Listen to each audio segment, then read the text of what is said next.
Hi, welcome everyone. We're excited to have you all.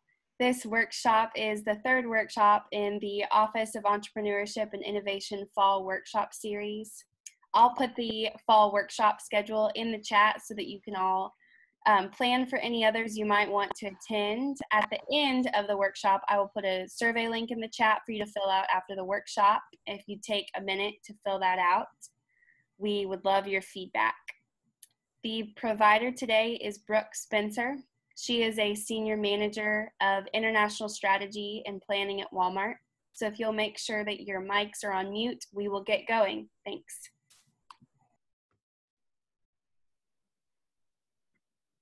Thanks, Natalie. Real quick, let me introduce myself. I'm really excited to be here tonight. So as Natalie said, I'm Brooke Spencer. I work at Walmart. I've been there about 3 years, and before that, I was in oil and gas finance. So I have quite a bit of experience with different types of data, and I'm excited tonight to talk to you guys about how to take raw data and really turn it into valuable insights and stories that can communicate your message and help your teams make really informed decisions. So before we kick off, I know we have a wide variety of people on tonight's call, so I'd love to hear from a few people, if you don't mind sharing like where you're from and what some of the projects are that you're doing that involve data. So just unmute your mic and shout it out.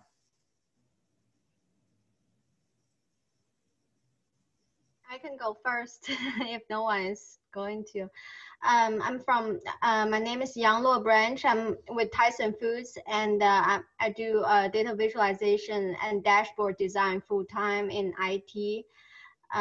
So yeah, and in my previous life, I was more focused on GIS, Geographic Information System, for data visualization. So now I'm more focused on all kinds of Tyson internal data and designing internal, custom design internal dashboards. Okay, great. Thank you. Who else?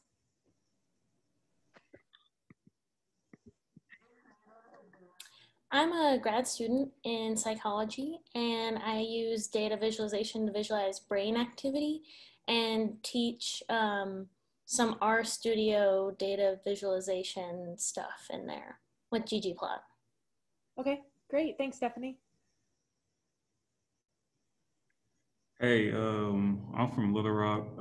My name is Ontario. I'm a grad student here at the university, and I'm actually taking a class in data analytics. And so I thought to hop on this call to get a little bit more insight from, somebody that's actually out there in the real world doing this stuff. Great. Happy to have you, Ontario. Thank Who you. else?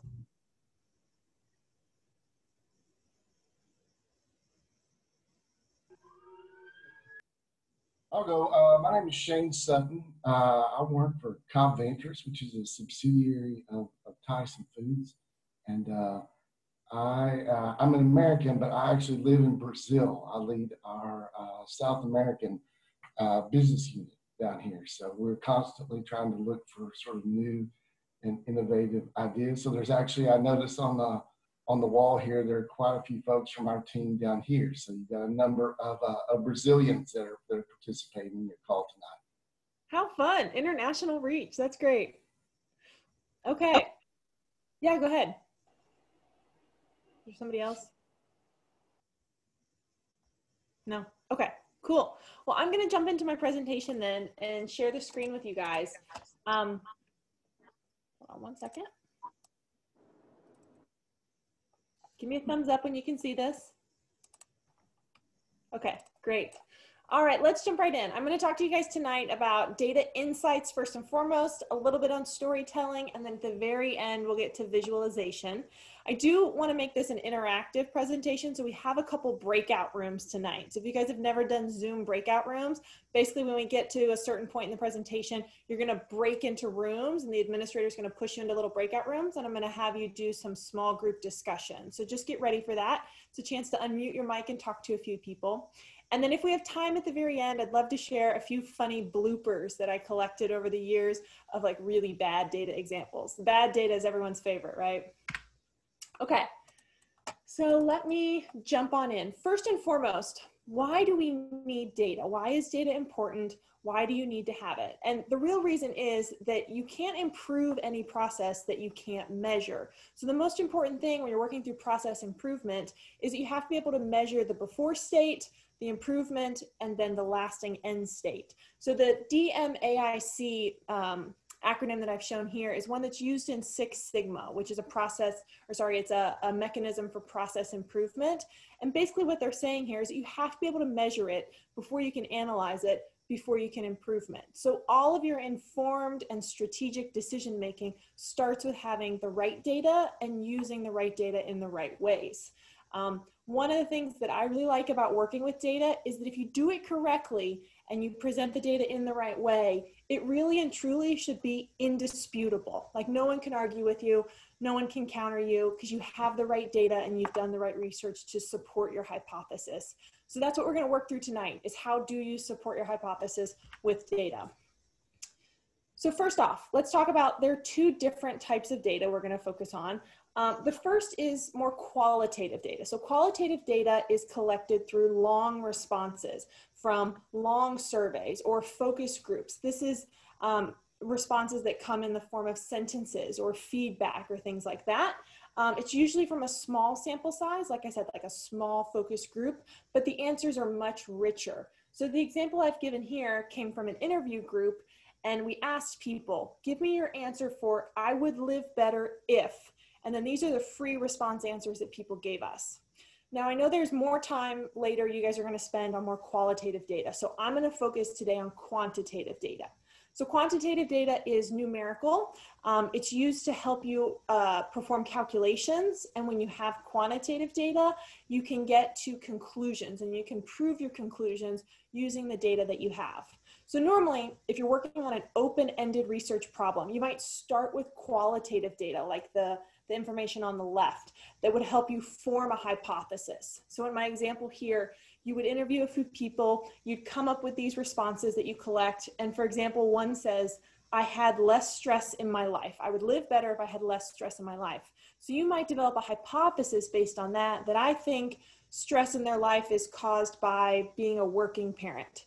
Then you would take that hypothesis, you would create a quantitative research, and then you would, at the end of your quantitative research, you would come up with the numbers that you have on the right side of the screen. So the percentages that say exactly what percentage of the people you interviewed find their stress from these different sources, from being two working parents in a dual household, from mothers who work outside the home, maybe from the boss expecting office hours outside of normal time. So as you can see, your evolution and your thinking evolve as you move from qualitative learnings to more quantitative learnings. That's when you really start to nail things down.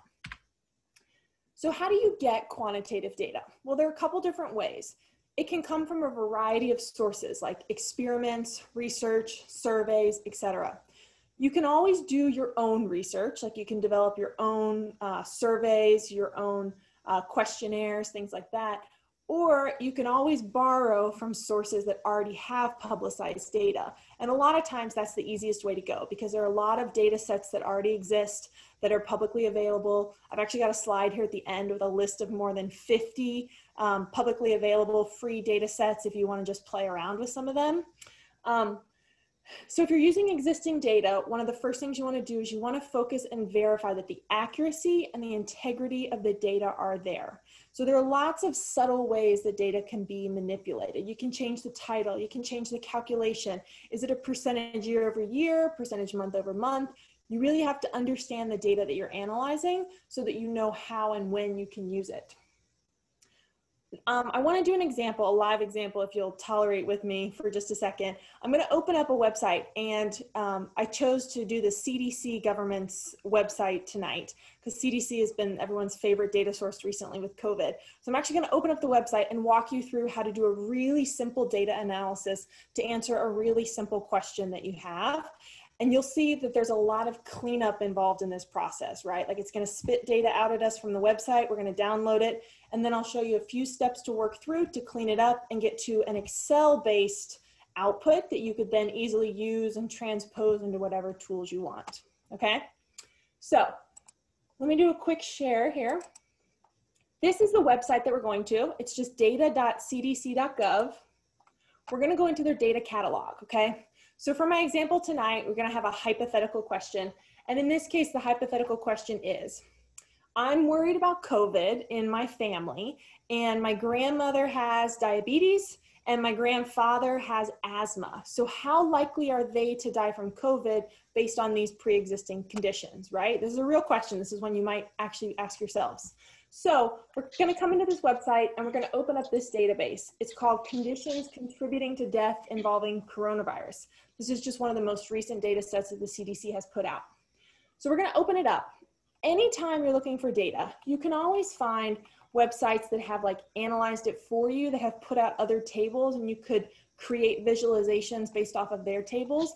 But I always recommend that you download the raw data anytime you can. It's much better to have the whole data set and then you can do your analysis rather than accepting someone else's analysis because you don't know what they filtered out or how they did it.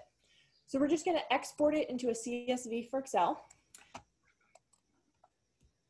So a CSV file, when you open it up, will look something like this, okay? So this is what the raw data looks like when it spits it out. This is not useful, right? This is messy, this is hard to read, it's really hard to interpret. So the first thing we're gonna do are a couple simple steps to clean it up, okay? A little bit of formatting, we're gonna expand the columns, we're gonna look at the type of information that we have here. One of the things I'm gonna emphasize to you is— Excuse me, we cannot see the Excel table. Sorry, thank you for saying that. Let's try this. Can you see it now? Yes? Now Okay. it's better. Now it's better, thanks. Good, thanks for calling that out. Okay, so all I did was expand some columns. You didn't miss much. So this is the Excel sheet. This is the raw data that came out. So what we have here, we have a few columns of data. The first thing I'm going to emphasize to you is don't over collect data. Don't collect and analyze data that you don't need to answer your question because it can be distracting and it can really remove the focus from the question that you're trying to answer. So in this case, we don't need this information on flag. We don't need this information on the start and end date. So we're gonna hide all of that. I don't even know what these codes mean, so I'm definitely gonna hide those. So you're really left with about 5 columns of useful information, okay? Now, a very simple way to filter data is to insert a filter at the top here, and you can change, for example, maybe you don't need all 50 states. Maybe you only want to look at Arkansas because your grandparents are in Arkansas. This list is a little bit better, but it's still not the best case. So here's what I'm going to recommend. This is a simple solution, by the way. There are plenty of other, like you can put this in Tableau, you could put this in Power BI if you were an advanced user. But if you're not, a pivot table is a really easy way to analyze data quickly. And it's one that almost everyone you work with will be able to use. So if I'm going to use a pivot table, I want to filter by state. I want to have, let's see, rows for condition groups. So these are the major conditions, right? Remember, grandma has diabetes, grandpa has asthma, which falls under respiratory diseases. So those are both captured here. Then I want to know age groups, right? Because I want to separate out how old grandma and grandpa are compared to everyone else. And then you're going to just dump in the numbers because the numbers are what you really care about. So this is a simple pivot table setup. I'm just going to change these numbers really quick so they're a little bit easier to read. We're going to put them in number format with a little bit of a separator. Okay, now if you just jump to conclusions on this, you would say, wow, in the US, we have 2.7 million deaths from coronavirus. But wait, that's not right, is it?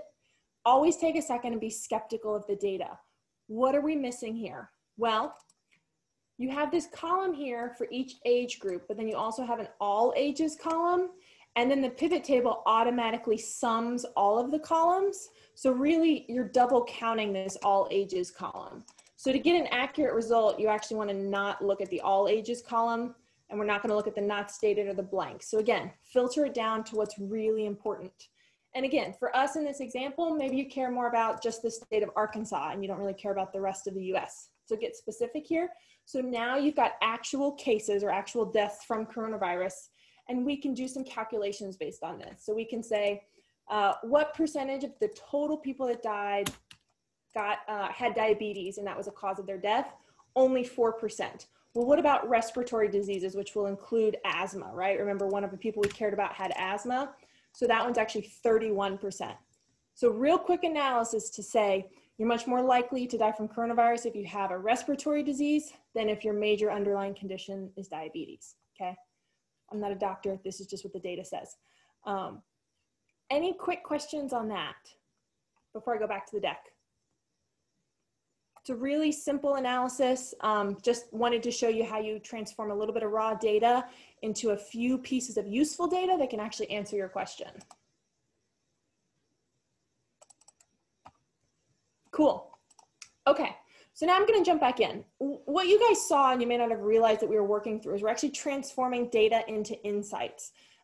Unfortunately, a lot of times the words data and insights are used interchangeably, and they are not interchangeable. They're very different, and I want to walk you through the difference between them, okay? So data. Data is a single piece of information that you can observe and gather. There is a lot of data in the world. Like you saw that spreadsheet I downloaded had over 10,000 rows. There's no shortage of data, but data in and of itself is not useful, okay? If you start narrowing data down, you're eventually going to get to insights, but there are a few steps along the way. I want to give you this example as we're walking through. You guys know I work at Walmart, so I'm going to give you a retail example that should be pretty easy to understand. So for example, a piece of data would just be the fact that the sales of footballs were $200 million in the month of September, okay? That's just a piece of data. Normally, if you just rattle off a piece of data to your audience, their reaction is going to be, so what? Why should I care, right? Because it's just a meaningless fact. It has no context to it. When it really starts to get closer to useful is when you can narrow it down to a fact. When you can take that piece of data and you can compare it to other data points that exist using relative or trend metrics. So anytime you're stating a piece of data, remember this acronym, ART, A-R-T. It means give the actual, give the relative, and then give the trend. Okay, so trend is when it changes over time. Relative is a comparison between 2 points. So here, you're going to take those sales of footballs and you're going to say, sales of footballs are 2 times higher in September than August. So again, it's that comparison between 2 different points that helps you realize relatively September is a lot higher than the month of August. Okay. So what was the A again? Sorry. What was the A? Sorry, A is actual. Actual, okay. So actual would be like the first statement. Sales of footballs are 200 million in September. Relative would be the comparison, and then trend would be over time. Okay. So fact is better, but then if you can do even better and take it to an insight level. So when you get to an insight, that's when you take a fact and you compare it to a seemingly unrelated fact, okay? So in this example, the sales of hot dogs are also 2 times higher in September than August. So when you pitch an insight to your audience, their reaction should be, that's interesting, right? Because now they know that the sales of hot dogs are 2 times higher in September and the sales of footballs are 2 times higher in September. So it makes their brains start thinking, and what you've done is you've connected the dots. And that's what data storytelling is all about, is connecting the dots for other people and helping them draw these conclusions, okay? So an insight is useful, but the most useful thing you can get to is an action, right? So an action is something you can do because you have the insights. So in this example, I always say, if you could talk to the store manager at a Walmart, what would you tell them to do? What would you tell them to change based upon the insight that you gave them? So in this example, you might say to the Walmart store manager, we should really create a tailgate display at the front of the store that has both hot dogs and footballs in it because they both sell really well during September, so we should put them together. So all of this information, the data, the facts, those are something that are going to be a little bit hard to digest. What's most useful to leadership and to executives when you present to them are these last 2, the insights and the action. It's the easiest for them to digest, and it's what they need to make decisions. Okay, so we've arrived at our first breakout room. I want us to do a breakout room and jump into small groups, and I want you guys to work through an example of moving from data all the way through to action. And you'll get to make up your data points along the way. So it can be anything you want to talk about, football, hot dogs, whatever. So Natalie's going to push into breakout rooms. When you get in there, unmute your mic. You only have about 3 minutes. I want you to talk to each other, and someone in the group write down your group's example of moving from data to facts, to insights and actions. And then we'll come back to the main room and you can read out to me what you came up with. Hi, everybody, welcome back. Okay, we're gonna take some time now to do a report out from a couple different breakout rooms. So I popped into a few rooms and heard some really good discussion going on. So let me hear from somebody in breakout room 1. What did you guys come up with? Hey, so we chose ice cream as our data point. So we made up this example saying that in July, we found that ice cream sales are 50 million in the month of July. And so for the fact, we had also said that, hey, if anyone else in the group want to chime in to this, go ahead. For the fact, we had said that ice cream sales is also related to bikini suit sales being up. And so that was us like connecting ice cream to something unrelated, which was bathing suits. And so we said that we should put bathing suits like somewhere kind of close to ice cream in the store, so they can, since they both perform well, then they both can be sold together. Yeah, I think that's great. Great example. You were very subtle about your fact there. You said like ice cream sales are up. So I don't know if everybody caught that, but that means that they're higher relative to other months, right? So ice cream sales up, bathing suit sales up, connect them together. Nice job. Okay. Where's Shane with my Brazil example?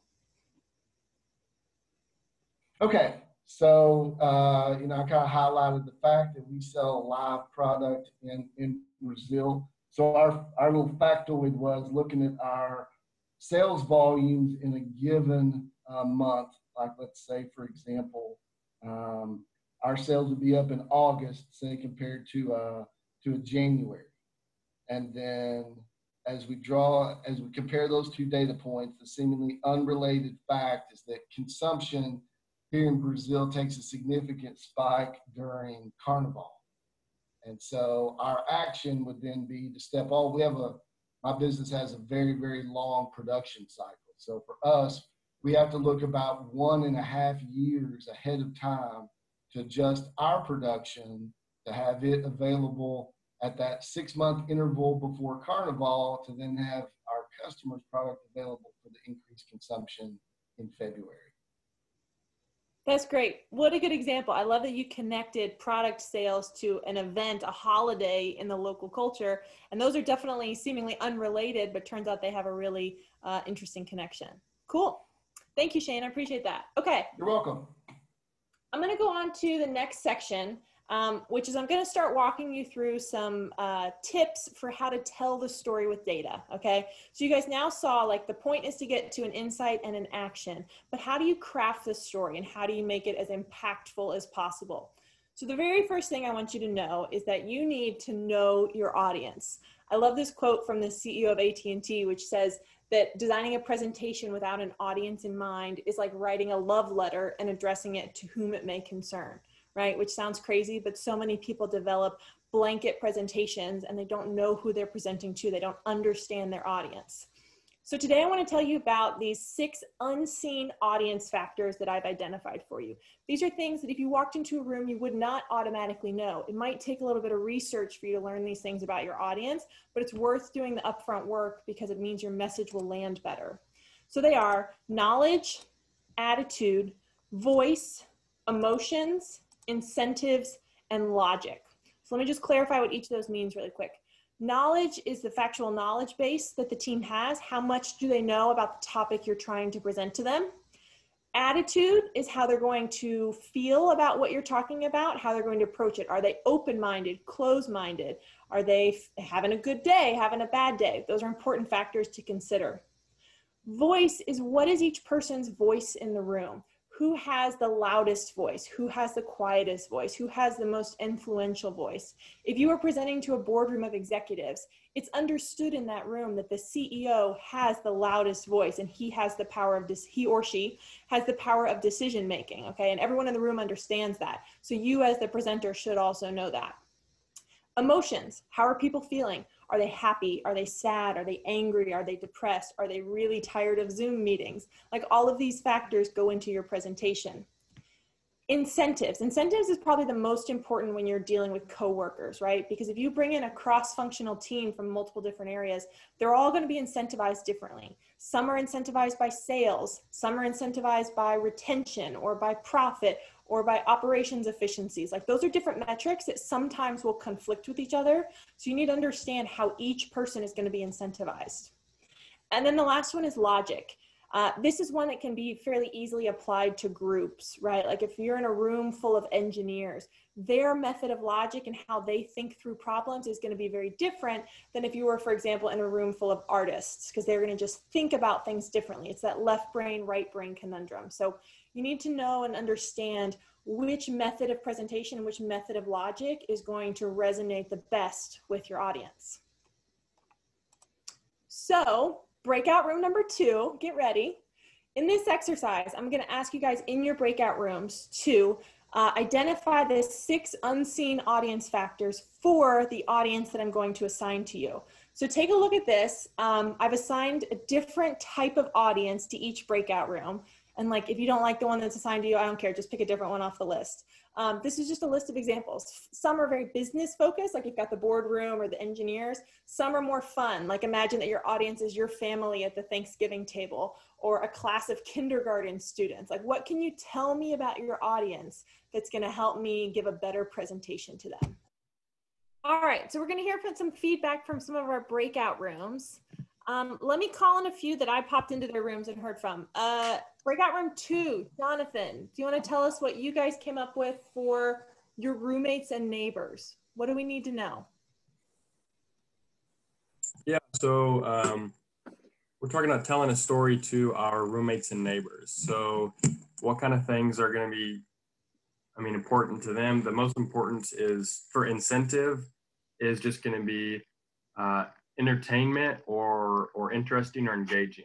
They're not really motivated by anything else. And so if you say you have a conversation with some of your roommates or your buddies, if you're able to keep them engaged, then that's the incentive that they need. And if not, it'll their attention will shift elsewhere, which you certainly don't want in like a professional presentation, but you also maybe don't want in a interpersonal interaction as well.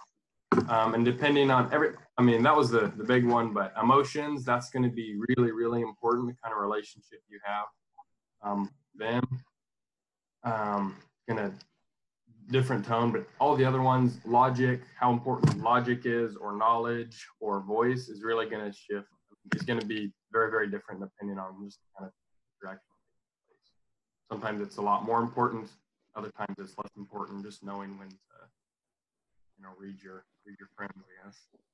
Yeah, I think that's great. I think you hit on the major point, which is what's their motivation for even listening to your story? Like how many times have one of us tried to tell a story to our family or our friends and we could tell they weren't interested or they were ignoring us? You really got to hone in on what they care about and focus on that. And that's going to be motivating for them to continue listening. So great point. Nice job, Jonathan. Thank you. Let me switch now. Breakout room 7. Do I have Sarah or Laura that would share? Yeah, we can both jump in on this for sure, but we had college professors and we all decided that one of the largest motivational factors for college professors is probably going to be knowledge in the form of statistics and then logic. We're thinking that if we share a story, we want to make sure that especially if it's an argument, that the conclusion that comes through with the argument is backed up by statistics and facts. What do you have to say about this, Laura? Okay, I'm not turning on my video because I was eating Cheez-Its in my bed, so there's that. But I also talked about attitude. I just feel like the way that they talk to their different students, I think college professors have to be aware of if they have freshmen or if they have seniors. if a freshman is being talked to, they might, not understand everything that's happening on Blackboard compared to, like, I'm a junior, so I understand the ropes of how to get into a course, how to find different things. So I think attitude is also a big way of presenting their information to people. Okay. Great example. I'm sure if there are any college professors on the line tonight, they would agree that that is an excellent analysis of how they think and how they communicate. So nice work, guys. I appreciate it. Okay. I'm going to shift back to the presentation and talk you through a couple other factors that I think will help in your storytelling. This next one is a reminder that you always have to answer the question that you're supposed to answer in your presentation and in telling your story. Now, if you guys are college students, undergrad or graduate, this is going to look like a very similar construct for you of how you do a term paper, right? So anytime you're writing a paper, you're going to start by introducing your hypothesis, then you state your supporting evidence, and then at the end, you restate your hypothesis to remind the reader what it is that you've proven. So in business, they call this the Mento pyramid. It's just another framework that you can use. Basically, you start with stating your hypothesis, then you prove it later, and then you restate it again at the bottom. So this is used far and wide, but I really want you to remember it when you're using data, because what could happen is you could really leave your audience hanging. If you start with this nice hypothesis and then you work them through all this logic, all this data, all these charts, all this visualization, and then just boom, you turn off the presentation and you're done. They're probably going to forget what it was you were trying to answer. They're going to feel like you left them hanging. So make sure at the end you loop it back to the beginning, go full circle for them, and remind them what it is you were trying to prove and how you have done that. Okay, super important. All right, next one. This is everybody's favorite. We're going to talk about visuals for just a quick second. Now I'm doing a light touch on visuals. We could easily spend a whole nother hour talking about the correct visualizations of data, okay? And I'm going to show you very simple charts that you can use in PowerPoint and Excel. There are some really advanced visualization tools that you can use, like I mentioned earlier, Tableau, Power BI, plenty of other types of data visualization tools. We're going simple here because I think this audience is wide enough that you'll want to hear something that everyone can use. Okay, so right off the bat, we have this chart here. And what I did here is I surveyed 100 people and I said, what factor has the biggest influence on your choice of a retailer? And these are the answers I got. Can anybody tell me why this graph is not great? The percentage of whole. Correct. You want to use a pie chart or something.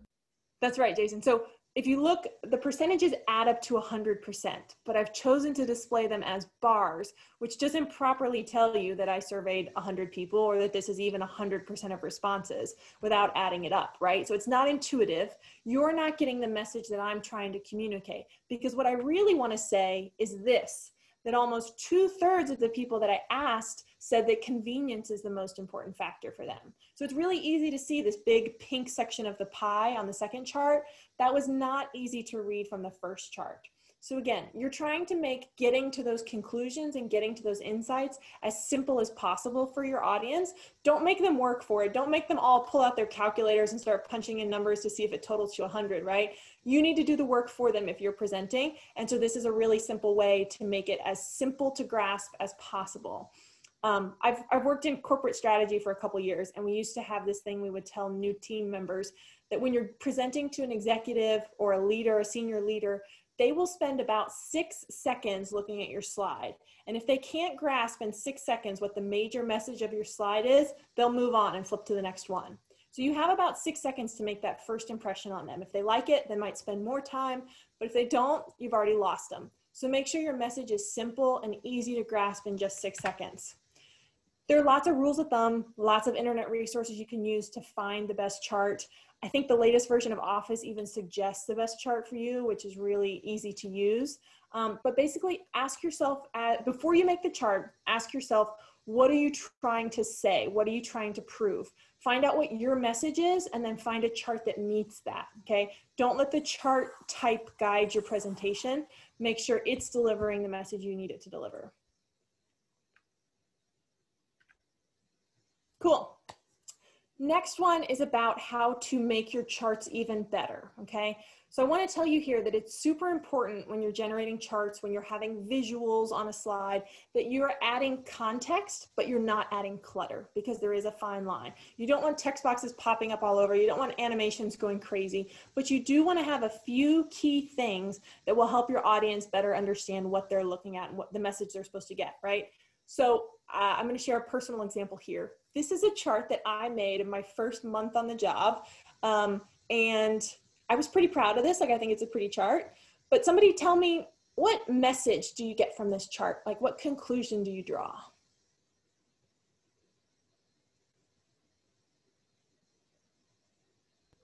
Anybody? Everything's expected to go up, and that entertainment is a really big piece of the puzzle. Yes, that's good. Anybody else?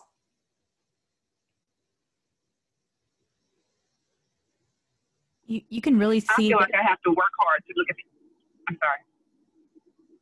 Oh, no, go ahead. Oh, I just want to say, when I first looked at it, I think I have to work hard to try to figure out what's going on with the chart. Yes. Yeah, especially the y-axis. Yes, thank you. Good point. So all valid points, you're all correct. It's the data I knew was correct underneath here, but it's really hard to read and you kind of can't tell what I'm getting at or what I'm fishing for, right? So I'm going to show you now the chart that I redid after I got this feedback from my boss, and you tell me if you're getting a different message. Head nod, thumbs up if you're getting a different message now than you were on the first chart. Yeah. So this is the story I was trying to tell the whole time, but my visual was not saying it. I was trying to talk about Walmart's competition is Amazon, and Amazon is slowly infiltrating category by category and transitioning shopper behavior from in-store to online. So if you look at the categories from the top down, you would say, yeah, Amazon, their very first thing they went into was entertainment. They did books. That was their first original thing they sold. Then they did DVDs. Then they did movies. Then you work their way down. Then they did electronics. So you can tell, like, this is basically a history of Amazon from the top down if you work down. Look at the very bottom. Grocery is the very bottom one. That's kind of the final frontier for Amazon, right? So that's the message I was trying to give. And the only reason that it came across the second time is because I had a better title. So make sure you use your titles. They should be descriptive sentences so that someone can just read the title alone without looking at the slide and understand what the message is. Add some key focal points. Highlight the words and the pieces of the chart that you want them to see, right? I've got yellow arrows. I've got blue arrows. I've got a few key text boxes with short phrases that emphasize basically what I would say if I had the opportunity to voice over. If you get the opportunity to voice over a slide and give a verbal presentation, then maybe you don't need all this detail. But if there's a chance at all that your deck will get sent out to other people without your voiceover attached to it, then you need to document the words that you would say onto the slide so someone can read it easily. Cool. So a little bit to add to that, always make sure anytime you're using a visual that you're labeling things. There's a neat little acronym for Tuscan to make sure you're getting the 6 things on each chart that you need to have. My personal pet peeve is when people don't put their sources at the bottom, because if your source is some wacky website, I need to know that when I'm looking at your chart, right? So always helpful to put your sources on there. Any questions about that? So I think we have about 10 minutes left or so. Do you guys want to see the bloopers? Yes? Okay, cool. I'll do bloopers and then I'll open it up for questions. And I can stay a little bit later if people have questions too. So these are the bloopers. Somebody tell me what is wrong with this little machine, this customer service evaluation machine. Have you guys seen these at like gas stations or banks where you pop the button on your way out the door for a smiley face of how you felt? Somebody tell me why this doesn't work. I guess the insights that you gain from that are really subjective. Yes? What else? Kids. Maddie? It's top line. It doesn't tell you why. Yes, exactly. Erica, that's exactly it.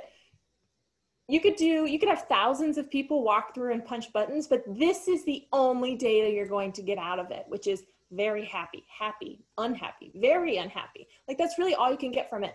You don't know how these people are feeling. You don't know how long they spent in your store. You don't know anything else about them, like demographic information, nothing else. So basically it's totally unconnected information and not actually going to be that helpful. So if you think about that data insights pyramid we looked at, how would you connect this to anything else? Because you don't have any other information that you could align to, right? So when you're collecting data, make sure you're measuring the right things. That's the message here.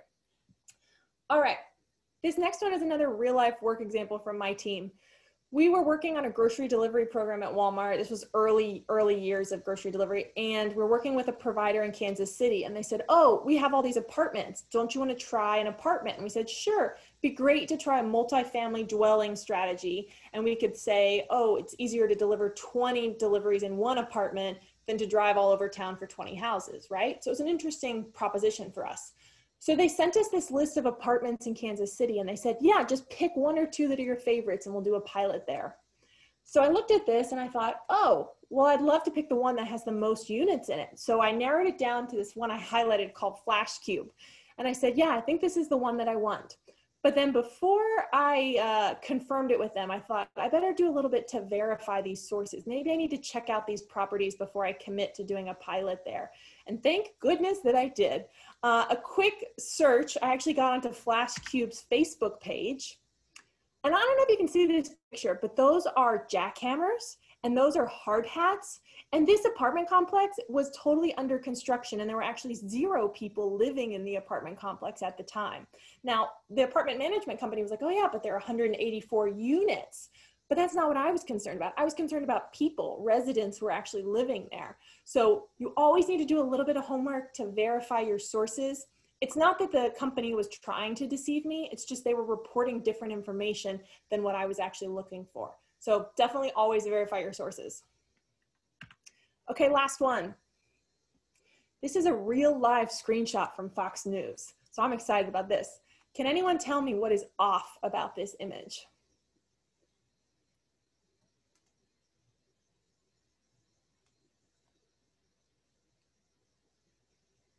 Anybody? I mean, I just noticed on the percentages, like it only zooms into one area between 8 and 10%. Yeah, great point. Look at the far right of that screen. I mean, How yeah, is 8.6 is beyond 9. That's weird.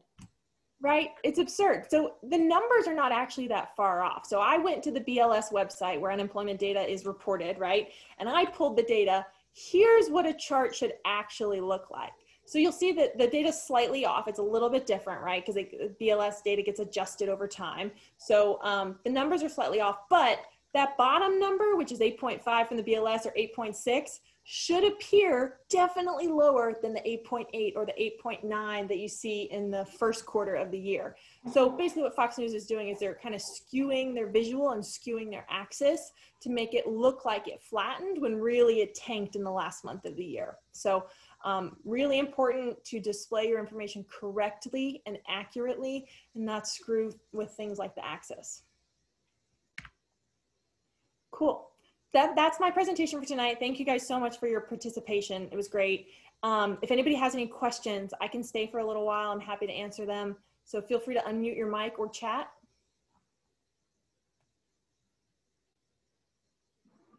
Hey, I noticed when you said that you presented your data in an unfavorable way and your supervisor gave you constructive criticism. Did you ask for it or did they tell you that before you had to present the information?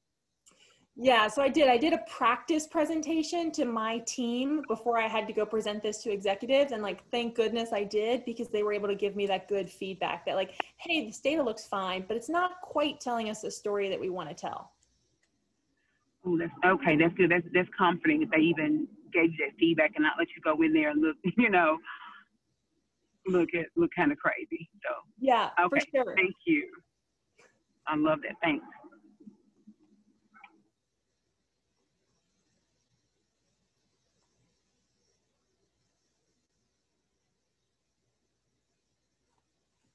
Oh, looks like we have some chat coming in.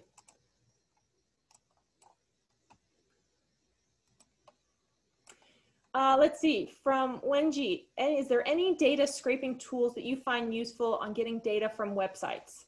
So I don't often scrape data from websites, but I do have, let me show you this slide. And I'll have Jessica post these somewhere. We can share them out. They're all publicly available data sources, but I just wanted to collect a few here so that you guys could see them. So these are examples of free databases that are out there. So if you're looking for sources of data, these are some that are readily available. And it's everything from healthcare data to like sports data to city data, municipal data, things like that. There's a lot of political data in there. I have this is one page, and then I have a second page here that has a lot of other ones. So if you're ever looking for data sets, definitely reach out and play with some of these free ones, just like we did with the CDC. Thank you so much for the answer. Yeah, you're welcome. What else?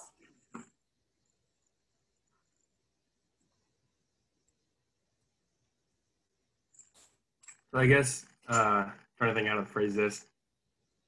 When you're thinking about data in the business setting, what are ways that you think about the data differently than in like a scientific setting from somebody who thinks, yeah. Yeah, so in the business setting, data is only helpful if it's useful. So you have to be able to get to that insights frame. And often when you're doing scientific research, like you'll come up with some interesting data points, but you can't do anything with them. Like it stops at interesting. And so that's the difference to me, is that if you did research and for a business purpose, you would be seeking to find those insights and you'd have questions you wanted to answer. Whereas scientific, you might spend more time doing exploration and just learning for the sake of learning. That's what science is there for. But in the business, you would never just go do an exploratory research survey. You'd have a very specific question you wanted to answer.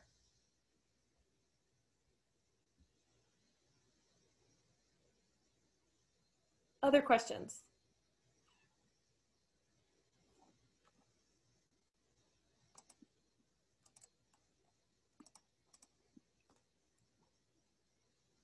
No? Okay, cool. Well, then I think we'll wrap up a couple minutes early tonight, but I'm available if you guys need me. I'll hang on for a few minutes if anybody wants to ask some one-on-one questions. Thanks for coming tonight, guys. Brooke, I think there was one more question in the chat. Oh, from Mary. Mary, between Tableau and Power BI, which one do you prefer and which is more useful in the industry? So Mary, it totally depends on the industry and what you're looking for. Both of them will output visual displays. Both of them will be able to process data. At Walmart, we've honestly used both. Like a couple of years ago, we were big on Tableau. Now we're working more with Power BI. So I think it depends a lot on personal preference, but also on your organizational preference. So you'll just want to pick whichever tool is most compatible with your org and that the most number of people know how to use, because that's what's important about tools, is that multiple people can use them.